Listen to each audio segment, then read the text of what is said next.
وجود میں غصہ پیدا ہوتا ہے. فرمایا کہ صحیح ٹائم پہ اپنے بچوں کو صحیح غذا دیا کرو. بچہ اوور 30 ہو جائے، 32 ایئرز کا ہو جائے اور کہیں مولانا ابھی تک شادی نہیں کر پائی، نہیں مولانا بھائی کیوں بچہ کو کرنی نہیں، مولانا میرا بچہ متقی ہے. یہ جملہ شیطان کا جملہ ہے. کیا تمہیں اہل بیت سے زیادہ پتہ ہے؟ کیا تمہیں چھٹے امام سے زیادہ پتہ ہے؟ ایک انسان کی نیڈ ہے، اس کو ٹائم پہ پورا کرنا چاہیے. بڑے بڑے عرفاء جنہوں نے شادیاں نہیں کی اور اس کے بعد دنیا سے چلے گئے، وصیت ناموں میں لکھ کے گئے کہ وہ عرفاء جو شادی کے بعد کسی مقام پہ پہنچے، واللہ اگر ہم شادی کرتے اس مقام پہ پہنچ جاتے، کیونکہ خدا اگر بول رہا ہے وہ تمہاری سائیکولوجی تم سے زیادہ جانتا ہے، تمہارے جسم کے بینیفٹس کو تم سے زیادہ جانتا ہے. اگر دین خدا پہ عمل کرو گے تو دنیا میں بھی سکون ملے گا، آخرت میں بھی سکون ملے گا. صلوات پڑھے محمد و آل محمد پہ. محمد چند حدیثیں میں نے پڑھی تھی. مثلا معصوم فرماتے ہیں، اب دیکھیے نا ہم بڑے بڑے ثوابوں کے پیچھے ہوتے ہیں. میں نے اس دن شاید کسی مجلس میں بتایا تھا، فرماتے ہیں جو 1 گھنٹہ، یہ مردوں کے لیے کہہ رہا ہوں، جو 1 گھنٹہ کچھ آپ کے نیچر کے رولز ہیں، اگر ان کو مینٹین کرو گے گھروں میں تو سب سے بڑا تو عابد بن سکتا ہے، سب سے بڑا زاہد بن سکتا ہے. کہ اگر دیکھنا ہو نا مولوی متقی ہے کہ نہیں، دیکھو اس کی بیوی اس سے راضی ہے کہ نہیں. ہمارے استاد اخلاق فرماتے تھے گھر والے راضی تو خدا راضی. اگر میں ایک بچے کو، بیوی کو، بہن کو، باپ کو، ماں کو راضی نہیں کر پا رہا تو میں خدا کو راضی کیسے؟ کم از کم اپنے حق تو پورے کر.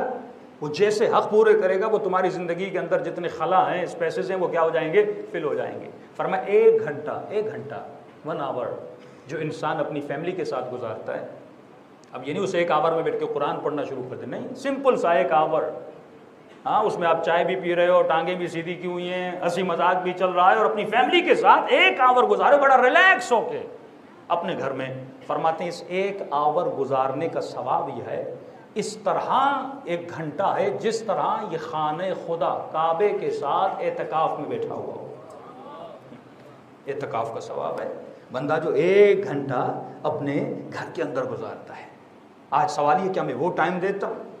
فرمایا کہ وہ والدین جو اپنے بچوں کو بوسہ دیتے ہیں، چومتے ہیں اپنے بچوں کو، چھوٹی بچی ہے، چھوٹا بچہ ہے، زیادہ سے زیادہ اسے چوما کرو، کہ اس کا ثواب 500 سال عبادت کرنے کے برابر ہے. فری میں خدا ثواب دے رہا ہے.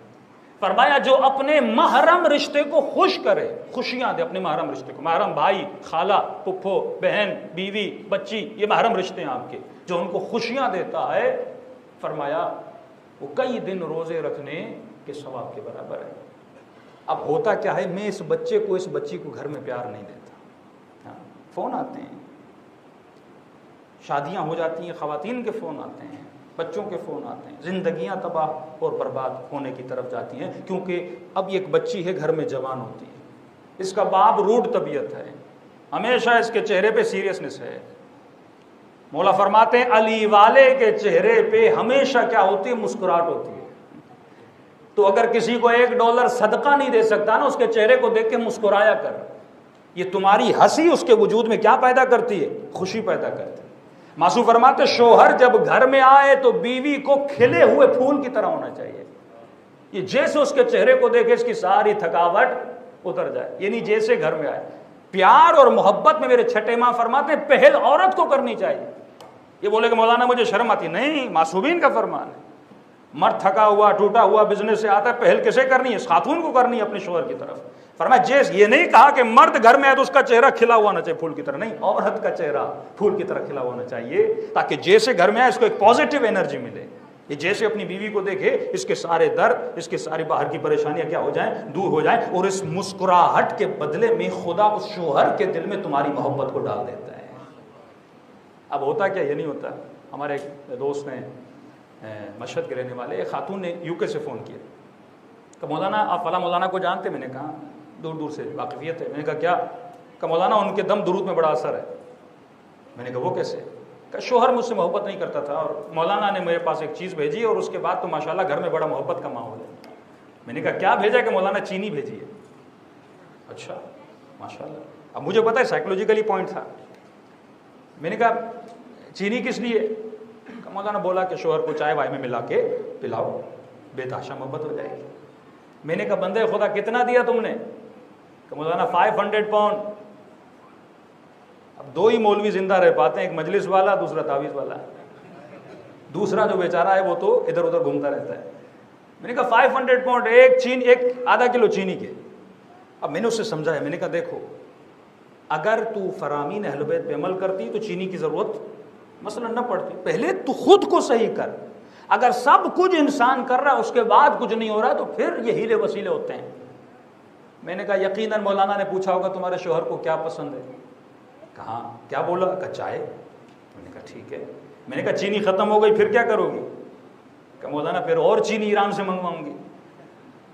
میں نے کہا بندے خدا، پھر یقیناً یہ بولا ہوگا کہ شوہر کو یہ تقریباً دن میں 3-4 بار تمہیں چائے کیا کرنی ہے؟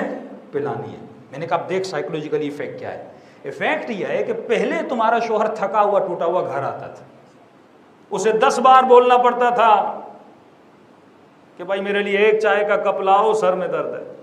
تم کبھی بچوں میں، کبھی گھر میں، کبھی ادھر کبھی ادھر، لیکن اب مولانا کے کہنے پر اس نے تجھے بولا ہے جیسے آئے چائے کا کپ پہلے سے تیار ہے، اسے بیچارے کو بولنے کی ضرورت نہیں پڑتی۔ اب وہ بھی سوچتا ہوگا اتنی نیک کب سے بن گئی کہ میرے بولنے سے پہلے چائے کا کپ تیار ہے۔ ہر بیوی کی بدتمیزی پہ صبر کرتا ہے، یہ ایمان کا آدھا حصہ ہے۔ کہ میں تو ایمان کما رہا ہوں، میں تو جنت کما رہا ہوں۔ تو مجلس پڑھی تو وہ مومن اٹھ کے آیا کہ مولانا بیوی کی بدتمیزی پہ صبر کرنا یہ ایمان ہے۔ کہ میری بیوی تو بدتمیز ہے ہی نہیں، تو میں پھر کیسے ثواب کماؤں؟ میں نے کہا مولا کا دوسرا فرمان بھی، اگر شوہر برا یا بیوی بری بندہ صبر کرتا ہے تو ایمان کا آدھا حصہ، اگر اچھی ہے شکر کرتا ہے تو یہ بھی ایمان کا آدھا حصہ ہے۔